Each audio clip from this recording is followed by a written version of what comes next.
신약성경 고린도 후서 11장 28절에서 30절 말씀입니다.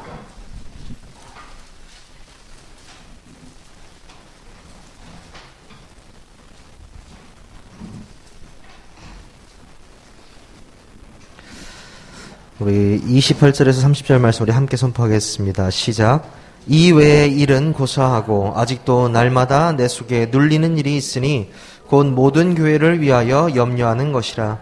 누가 약하면 내가 약하지 아니하며 누가 실족하게 되면 내가 애타지 아니하더냐. 내가 부득불 자랑할진대 내가 약한 것을 자랑하리라. 아멘. 오늘 말씀의 제목은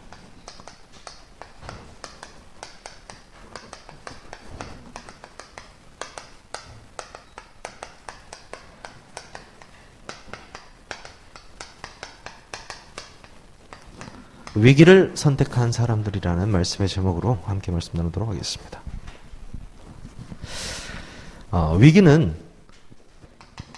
어디에나 도사리고 있습니다. 여러분이 아마 사시면서 정말 내 인생을 뒤돌아 봤을 때 이런 위기들이 있었구나 하는 순간들이 계셨을 것입니다. 어떤 분은 이 건강의 위기가 있을 수도 있고요.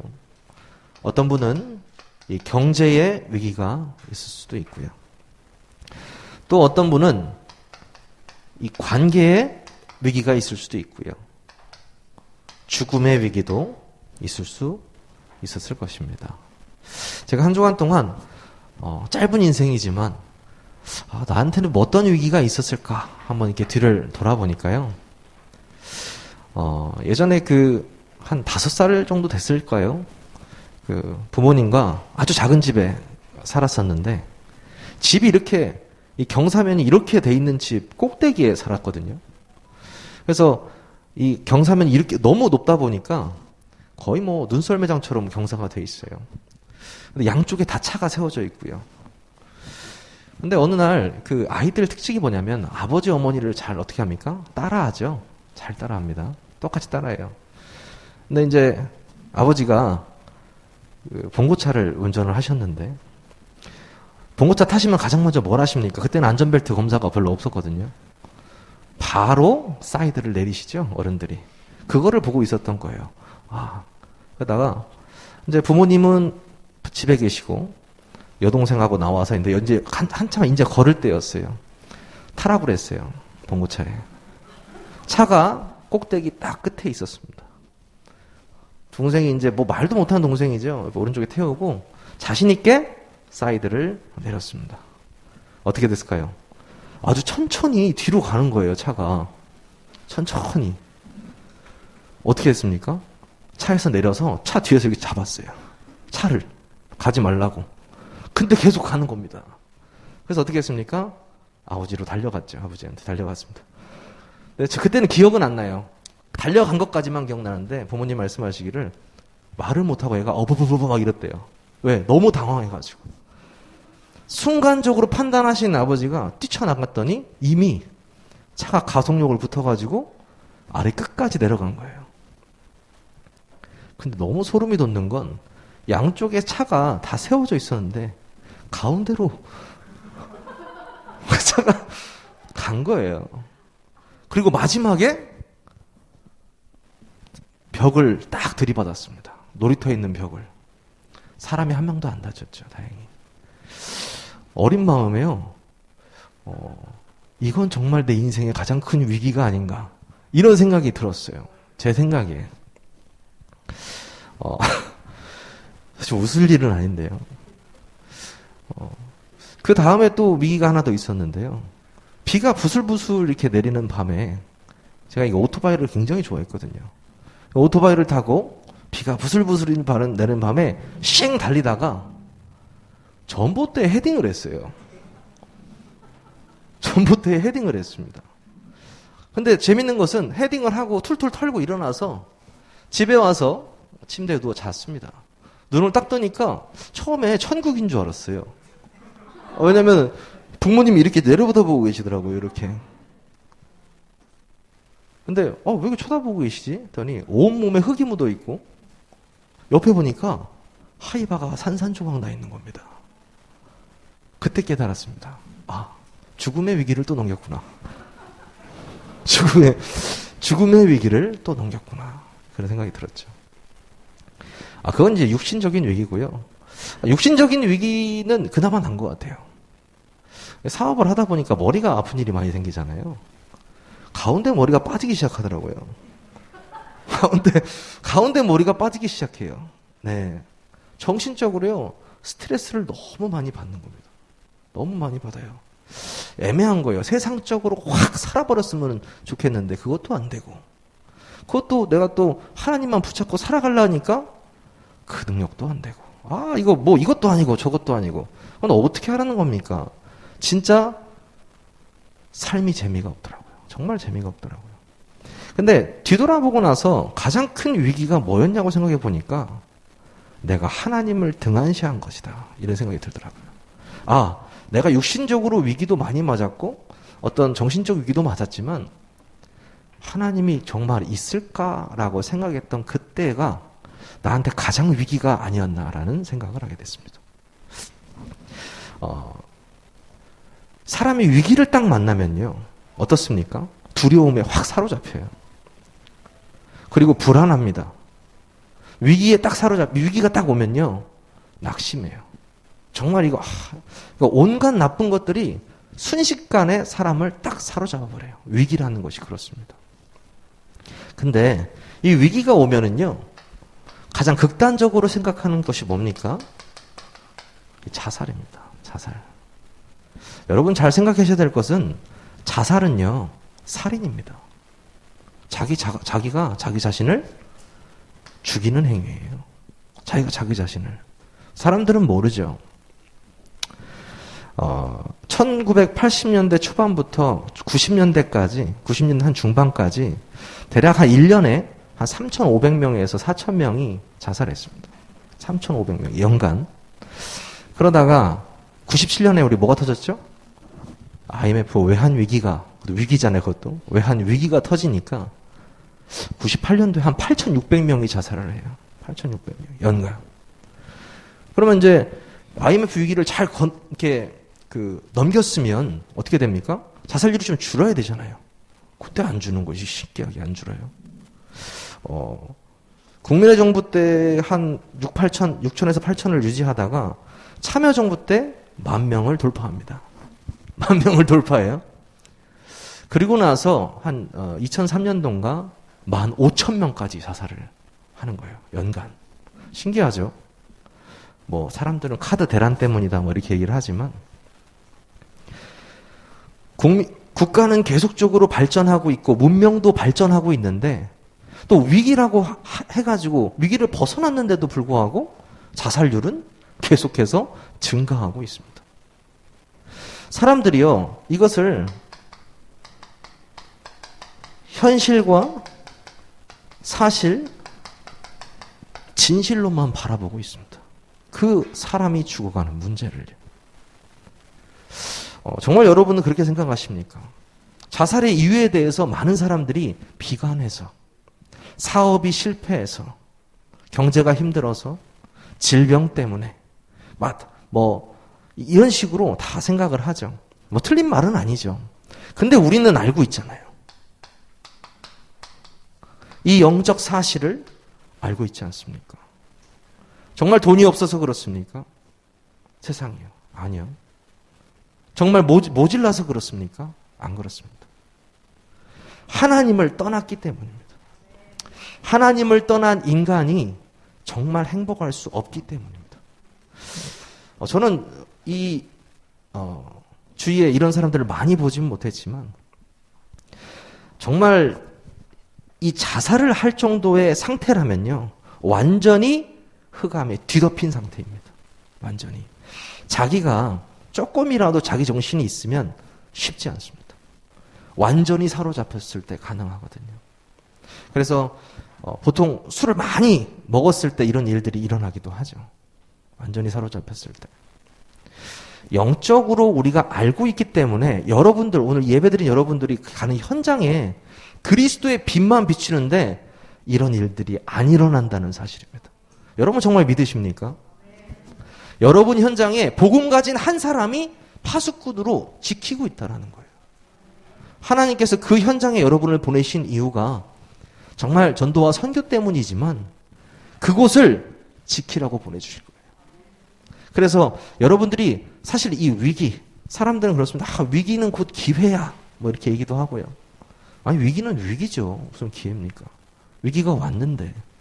근데 그 위기랑 상관없이 나의 영적인 상태가 어떠냐는 것입니다. 그게 차이가 나거든요. 여러분의 문제 혹시 오셨고 위기 오셨습니까? 그 상황에서 여러분의 영적 상태는 어떤지 제가 물어보고 싶어요.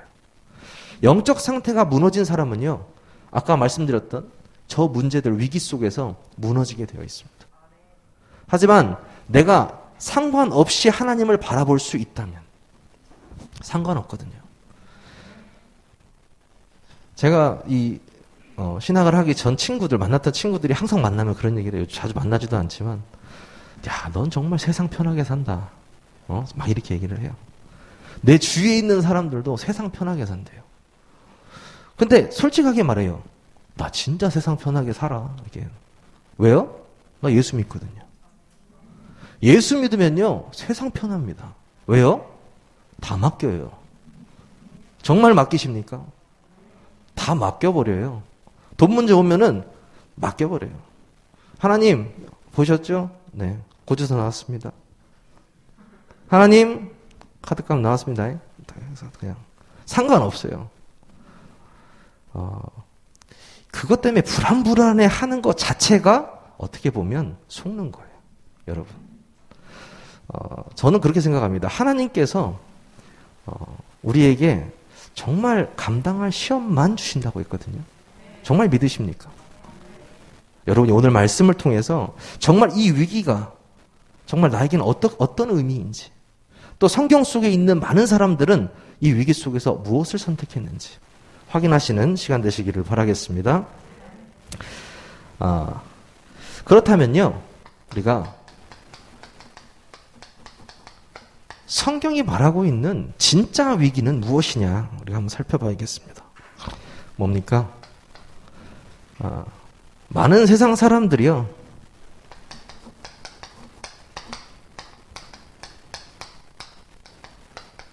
하나님이 없다 이야기하고 있습니다. 저는 이 말을 가장 첫 번째 위기라고 생각합니다. 많은 사람들이 하나님이 없다라고 얘기하고 있어요. 그렇죠? 그 중에 유명한 사람 프리드리히 니체라는 사람 있죠. 철학자이자 또 위학가이자 또 시인이자 굉장히 많은 저서를 내출했고, 어떤 말로 유명합니까? 신은 죽었다 이렇게 말을 했죠. 근데 소름 돋는 건 이 니체의 아버지가 누구예요? 목사님이에요. 그리고 아버님이 5살 때 돌아가셨죠.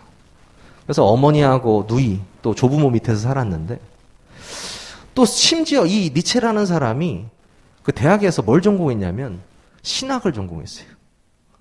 신학을. 신학 전공하고 아버지 목사님이죠. 근데 뭐라고 해요? 신은 죽었다라고 얘기했어요.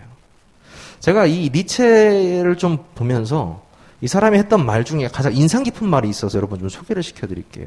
뭐라고 하냐면, 다 늙고 병들어 가련한 육신의 껍데기만 가진 채 수동적으로 죽음을 기다리는 것은 비겁한 죽음이라고 생각한다. 차라리 자유의지의 결단으로 자발적으로 인생을 마감하는 것이 훨씬 더 좋다고 생각한다. 더 이상 당당하게 살 수 없다면 당당하게 죽는 것, 즉 생명권을 포기할 권리 역시 인간의 가장 고귀한 권리다. 여러분 뭐 어떻게 생각하십니까? 멋진 좀 얘기로 들리지 않나요? 약간 허파에 바람 들어간 사람들은 요거 딱 들으면서 바바리 것도 하나 있고, 그렇지. 인생이라는 건 허무하지. 허무주의의 대표주의자가 우리 니체거든요. 무슨 말입니까? 내 생명을 주관하는 것도 나라는 얘기예요. 이 니체의 말은요. 그러면서 뭐라고 해요? 신은 죽었다라고 얘기해요. 35살에 문제가 딱 들이닥칩니다. 이 니체한테. 그래서 원래 문제가 좀 있었어요. 아버님이 돌아가신 것도 여러분, 그거 아시나요? 울혈이라고 아시나요? 울혈? 이게 이제 심장이 펌프질을 빵빵빵 해줘서 돌아야 되는데 피가 우열이 있는 사람은 이 펌프질이 잘 안 되니까 정맥에 피가 고여있는 현상을 말하거든요. 이 우열 때문에 자기도 이제 오래 못 살 거라고 생각을 했었어요. 아버지처럼. 그 문제 온 것뿐만 아니고 정신병원에 드디어 입원을 하게 됩니다.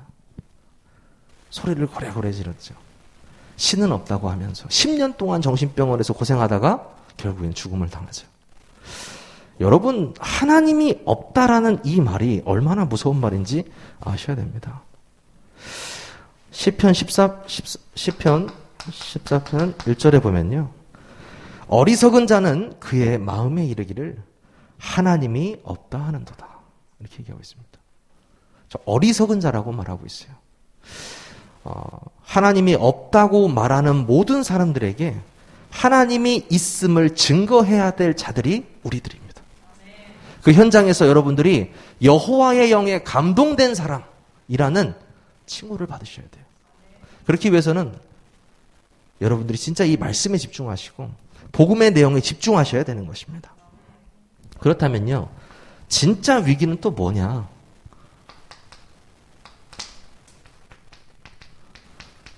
이 복음이 희미해지는 것입니다. 복음이 희미해지는 것. 진짜 위기는 이 성경 66권의 핵심인 이 복음의 내용이 희미해지는 것입니다. 사람들이 묻습니다. 교회 왜 다니세요? 좋은 말씀 들으러 갑니다. 좋은 교제하러 갑니다. 뭐 맞는 말일 수도 있죠. 근데 좀 부족한 말입니다. 교회는 어떤 곳입니까? 예수 그리스도의 죽으심과 부활하심을 믿고 하나님의 자녀가 된 백성들이 함께 모인 공동체입니다. 그게 교회입니다. 고린도전서 16절에 보면은 너희가 하나님의 성전인 것과, 무슨 말입니까? 이 성령이 우리 안에 거하고 있기 때문에 우리가 성전이며 교회입니다. 그 교회들이 모였잖아요, 지금. 그렇죠? 흩어지는 교회로, 또 모이는 교회로. 이 복음을 계속해서 누려야 될 교회된 우리가 이 복음을 누리지 못하니까 어떻게 됩니까? 중세시대 카톨릭이 이 복음이 희미해지니까 천국을 돈 주고 갈 수 있다고 면죄부를 주죠. 복음이 희미해지면요, 여러분 너무 무서운 세상에 오게 됩니다. 정말이에요. 바울이요, 뭐라고 했냐면 고린도전서 2장 2절에 내가 너희 중에서 예수 그리스도와 그가 십자가에 못 박히신 것 외에는 아무것도 알지 아니하기로 작정하였습니다. 바울이요, 희미해지면 안 된다는 것을 알고 있던 사람입니다. 뭐가요? 복음이요. 복음 뭡니까? 그리스도와 그가 십자가에 못 박히신 것, 이거 외에는 말하지 않겠다고, 알지 않겠다고 작정했대요. 여러분이 이 고백이 여러분의 고백이 되셔야 됩니다. 내가 이 그리스도의 죽으심과 부활하심 외에는 알지 않기로 작정하겠다. 그 고백 속에 하나님께서는요, 희미해져가는 이 복음, 여러분을 통해서 다시 한번 하나님이 전도운동 하실 것입니다. 성경적 전도운동으로요. 어떤 것이 진짜 위기입니까? 전도하지 않는 것입니다. 오해하실 수도 있어요. 우리가 열심히 전도해야 되는데 전도하지 못해서 위기가 왔냐? 그 말이 아닙니다.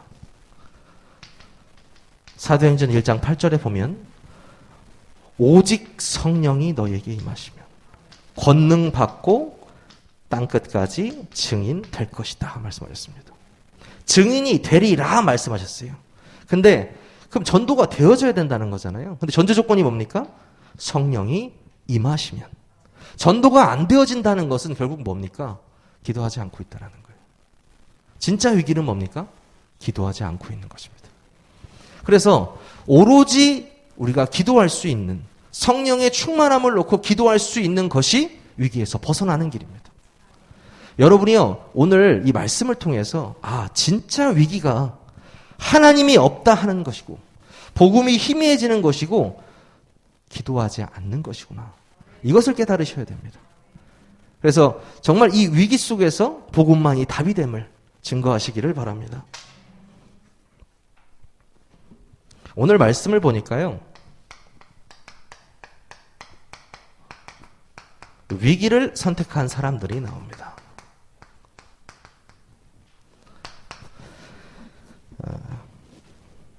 다니엘서 3장 16절에서 18절 말씀이죠.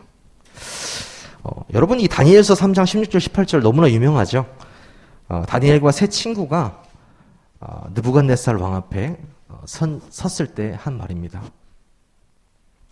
근데 저는 이게 상상하는 걸 좋아해서 다니엘과 세 친구가 느부갓네살 왕 앞에 섰단 말이죠. 근데 어떤 신분입니까? 이 사람들이요 속국된 신분이에요. 속국된 신분.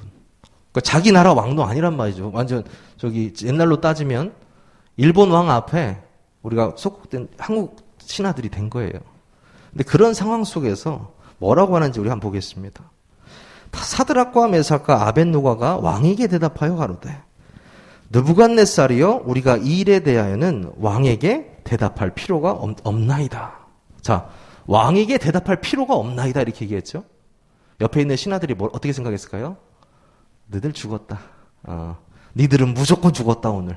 이렇게 딱 생각이 들죠. 미친 소리예요. 자신의 생명을 바로 앞에서 쥐고 있는 왕한테 상관없다는 거예요. 그러면서 더 심각한 얘기를 합니다. 자, 만일 그럴 것이면 왕이여 우리가 섬기는 우리 하나님이 우리를 극렬히 타는 풀무 가운데서 능히 건져내시겠고. 자, 지금 왕 앞에서 하는 말입니다. 풀무가 옆에 있어요. 팔팔 끓고 있는데 풀무에서 건져내시겠고. 다른 사람 어떻게 생각했을까요? 진짜 풀무불 들어가고 싶어서 안달이 나구나 제가. 이거 너무나 황당한 이야기예요. 이 풀무가 뭡니까? 쇠를 녹이는 거잖아요. 쇠가 한 1500도에 녹나요? 그럴 거예요. 1500도. 금이 한 1000도인가 되고요. 쇠가 녹을 정도인데 덧 얼마나 뜨거웠겠습니까? 그리고 풀무가 얼마나 컸으면 3명이 들어갔겠어요. 그죠? 근데 그거 넣었던 군사가 타 죽었죠. 그 풀무에서도 건져내실 것이오. 이렇게 얘기합니다. 죽고 싶다는 거죠. 그죠? 그리고 또 뭐라고 합니까? 여기서 2절만 하면 되는 3절까지 합니다. 왕의 손에서도 건져내시리라. 왕의 면전 앞에서. 지금 내가 왕의 손에서도 건져내실 거예요. 그러면서 이제 완전 확인 사살. 빨리 죽여주세요라고 얘기하죠. 그리 아니하실지라도. 죽음이 확정되는 소리입니다. 죽음이 확정되는 소리. 그죠? 그러면서 육신적으로 봤을 때 그러면서 두 번째 죽음이 확정되는 소리를 합니다. 왕이여 우리가 왕의 신들을 섬기지도 아니하고 왕의 세우신 금신상에도 절하지 아니할 줄 아옵소서. 한 번만 하면 되는데 4절까지. 절 안 해요. 그냥 하면 되는데 절대 절 안 한다고. 그러면서 또 뭐라고 합니까? 이 말씀 전체가 뭐냐면요. 내가 이거예요. 나를 죽여주소서. 나를 빨리 저 풀무불에 던져주소서. 나는 가고 싶어요. 빨리. 지금 4명이 이러고 있는 거예요. 어떻게 했습니까? 집어넣었죠. 죽었습니까? 머리카락 하나 타지 않았다고 그랬어요. 과연 이것이 배짱으로 될 일인가 생각해 봤습니다. 제가 집에서 가만히. 내가 이게 객기로 할 수 있을까? 이거 객기로 되는 게 아닙니다, 여러분. 사람은 본능적으로 이걸 만나면요. 어떻게 됩니까? 피하려고 합니다. 본능적으로. 근데 이 네 사람 보세요. 본능을 싸그리 무시해버려요. 안 살겠다라는 거예요. 안 살겠다. 왜요? 진짜를 아니까요. 영적 사실을 알고 있었기 때문입니다. 하나님은 분명히 살아계시고 이 사람들의 영적 상태가 어느 정도 영적 상태입니까? 하루 3번 예루살렘을 향해서 감사함으로 기도하는 영적 상태예요. 평소에 하나님과 소통이 되었던 사람들이거든요. 하나님이 믿어지는 사람들이에요. 그렇기 때문에 어떻습니까? 이 위기 속에서 진짜 영적 사실을 보고 고백할 수 있었다는 것입니다. 여러분 이거 절대 안 됩니다. 객기도 안 되고 배짱으로 되는 거 아니에요. 믿음으로 고백하는 것입니다. 믿음으로. 오늘 말씀에서 이 위기를 선택한 사람들이라는 것 자체가 아무 때나 위기 속에서 뛰쳐나가가지고 선택했다라는 걸 의미하는 것이 아닙니다. 뭡니까? 정말 하나님이 원하시는 그 믿음의 고백이 필요한 순간에 영적인 고백이 필요한 순간에 그게 육신적인 위기일지라도 고백한 것입니다. 여러분이 이 타이밍을 아셔야 돼요. 아무 위기나 들어가서 고백하는 것이 아니고 하나님이 원하시는 그 고백의 순간에 여러분이 그 고백을 하시기를 바라겠습니다. 그 고백을 했던 사람이 한 명 더 있죠. 누굽니까? 에스더라는 인물입니다. 당신은 가서 수산에 있는 유다인을 다 모으고 나를 위하여 금식하되 밤낮 3일을 먹지도 말고 마시지도 마소서. 나도 나의 시녀로 더불어 이렇게 금식한 후에 규례를 어기고 왕에게 나아가리니 죽으면 죽으리이다. 했습니다. 위기 속에서요, 대단하죠. 내가 죽으면 죽겠다라는 거예요. 죽으면 죽겠다. 이런 고백은 어디서 나온다고 했죠? 믿음에서 나오는 것입니다. 에스더 역시 믿음의 사람이었다라는 거죠. 오늘 본문 말씀이죠. 원래는 고린도후서 11장 23절부터 33절까지예요. 제가 왜 이제 이것만 했냐면 좀 길어가지고 좀 잘랐습니다. 앞에 부분에 보니까 바울이요, 자기 고난받은 것을 쭉 나열을 합니다. 한번 볼까요? 뭐라고 하냐면요. 내가 옥에 갇히기도 하고 더 많이 하고 매도 수없이 맞고 여러 번 죽을 뻔하였으니 유대인들에게 40에 하나 감한매를 5번 맞았으며 3번 태장으로 맞고 1번 돌로 맞고 3번 파선하는데 일주야를 기품에서 지냈으며 여러 번 여행에 강의 위험, 강도의 위험, 동족의 위험, 이방인의 위험과 시내의 위험, 광야의 위험, 바다의 위험, 거짓 형제 중의 위험을 당하고 또 수고하며 애쓰고 여러 번 자지 못하고 줄이며 목마르고 여러 번 굶고 춥고 헐벗었노라. 자, 애지간한 고난 위기 앞에서 명함 못 내밉니다. 명함 못 내밀어요. 그래서 제가 이거 읽다 보니까 지금 나 고난 받은 거 바울이 지금 자랑하고 있는 줄 알았어요. 그렇죠? 예전에 제가 좀 새벽 기도가 이게 체질이 안 될 때 친구 이제 준목한테 나 도저히 너무 힘들다 그랬더니 뭐랬는지 이 구절을 보내주더라고요. 감한매를 막 4번 맞고 뭐 강도의 위험, 동족의 위험. 그 내가 알았어. 이렇게 하고 이제 카톡을 보냈어요.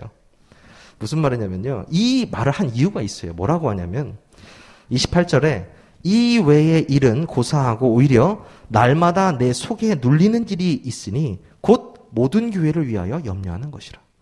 지금 이 많은 죽음의 위기가 내 마음에 눌리는 것이 아니고 뭐가 마음에 눌린대요? 교회예요. 교회를 위한 염려예요. 그릇이 다르죠. 그릇이 달라요. 그러면서 말합니다. 내가 부득불 자랑할진대. 무슨 말입니까? 부득불이라는 말은 마지못해 내가 자랑할진대 나의 약한 것을 자랑하리라. 나의 약한 것을 자랑하리라는 말은 뭡니까? 내가 약하기 때문에 성령께서 역사하시는 것, 성령이 함께 하시는 것, 그것을 자랑한다. 이 말인 것입니다. 정말 이 사람의 위기가, 육신적인 위기가 바울한테 위기였을까요? 위기는 위기죠. 하지만 아닙니다. 교회에 대한 염려를 하고 있었습니다. 그렇죠? 여러분 혹시 개인적인 위기가 있으십니까? 그 위기 상관없이 교회에 대한 염려로 바꾸시기 바랍니다. 그때부터 하나님께서 정말 축복하실 거라고 생각합니다. 그렇다면요, 이때마다 하나님께서는요, 우리에게 말씀을 주십니다. 하나님께서. 여러분에게 어떤 위기가 와도 상관없는 그 말씀. 고린도전서 10장 13절. 뭐라고 말씀하십니까? 사람이 감당할 시험 밖에는 너희에게 당한 것이 없나니 오직 하나님은 미쁘사 너희가 감당하지 못할 시험 당함을 허락지 아니하시고 시험 당할 즈음에 또한 피할 길을 내사 너희로 능히 감당하게 하시느니라. 이거는 거의 완전히 짜여진 각본이죠. 하나님과 우리의 짜고 치는 고스톱입니다. 짜고 치는 고스톱. 내가 너한테는 감당할 시험만 줄게. 감사합니다. 혹시 감당 안 되면 피할 길 내줄게. 약속하고 계시잖아요. 뭘 걱정하고 계십니까? 이거 완전 짜고 치는 고스톱이에요. 하나님과 우리의. 저는 이 말씀을 딱 붙잡고 그렇다. 하나님은 살아계시고 내가 말씀이 믿어지는데 이 말씀을 보니까 내가 전혀 염려할 필요가 없겠구나. 내가 염려할 필요가 없어요. 완전히 하나님께 맡기시길 바랍니다. 이사야서 41장 10절. 뭐라고 하십니까? 위기 속에 두려워 말라. 내가 너와 함께 함이니라. 놀라지 말라. 나는 내 하나님이 됨이니라. 내가 너를 굳세게 하리라. 참으로 너를 도와주리라. 참으로 나의 의로운 오른손으로 너를 붙들리라. 여러분 지금 힘나십니까? 하나님께서 어떤 단체에서 여러분을 도와주고 두려워하지 마세요. 힘내세요 해도 힘납니다. 사람이 그렇게 해도 단체가 그렇게 해도. 창조주 하나님께서 하신 말씀이십니다. 여러분 상상이 되십니까? 이 세상을 창조하신 하나님께서 여러분에게 말씀하시는 거예요. 내가 너와 함께 할 거라니까. 너의 하나님이 되고 너를 돕고 너를 붙들겠다라는 거예요. 모든 위기 속에서 여러분이 이 말씀을 붙들시기 바랍니다. 그럼요, 하나님께서 진짜 하나님의 그 계획 속에 있는 진짜 참 응답을 여러분을 통해 실현하실 것입니다. 그럼 여러분은 어떤 고백해야 됩니까? 시편 18편 2절입니다.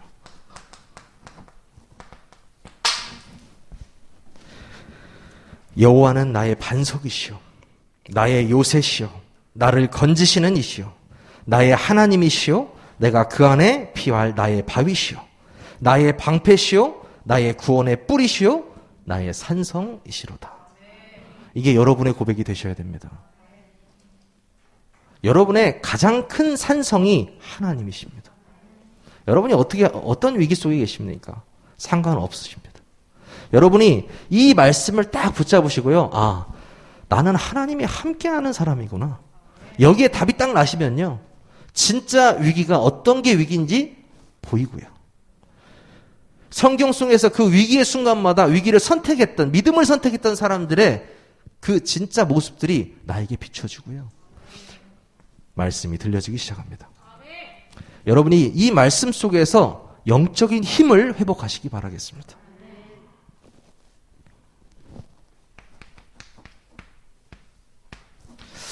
결론은 강단의 말씀입니다.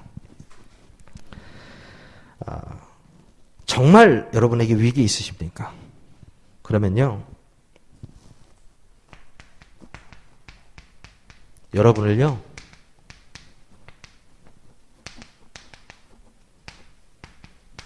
문제를 정확하게 보는 자로 만들기 위한 것입니다.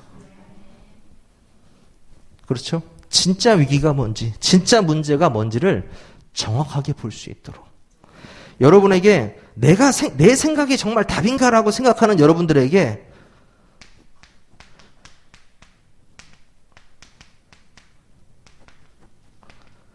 말씀을 붙잡는 기회를 주십니다. 내 생각에 가득해서 내 생각과 결단 속에 있는 그 짜여져 있는 나에게 아니다. 네가 말씀 붙잡아야지. 네가 말씀의 흐름 속에서 진짜 하나님의 음성을 들어야지. 정말 내 의지대로 살아가는 나에게 하나님께서는 기도의 비밀을 체험케 하기를 원하십니다. 기도의 비밀을요. 이 사람들이 어떤 사람이다라고 말씀하셨습니까? 세상을 움직인 사람들이라고 말씀하셨습니다. 이 세상을 움직인 사람들의 특징이 바로 이겁니다. 위기에서요, 믿음을 선택했던 사람들입니다. 위기 속에서. 개인의 위기도 있고, 국가의 위기도 있고, 지금 현재 질병으로 세계의 위기도 있고, 위기가 언젠간 끝날 거라고 생각하십니까? 아니요. 위기는 항상 있을 것입니다. 그 위기 속에서 여러분은 어떤 선택을 하실 겁니까? 여러분은요, 아무것도 생각하지 마시고 말씀을 붙잡으시기 바랍니다. 그 말씀의 흐름을 따라 그 위기 속에서 하나님의 참 응답을 누리시기를 소원합니다. 우리 기도하겠습니다. 하나님 감사합니다. 복음이 희미해지는 이 위기 시대에 우리를 생명운동의 전달자로 불러주신 하나님 참으로 감사를 드립니다. 이 세상의 진짜 위기가 무엇인지 전달하게 하시고 어떤 순간에도 믿음을 선택하는 자들이 되게 하여 주시옵소서. 살아계신 우리 주 예수 그리스도의 이름으로 감사하며 기도하옵나이다. 아멘.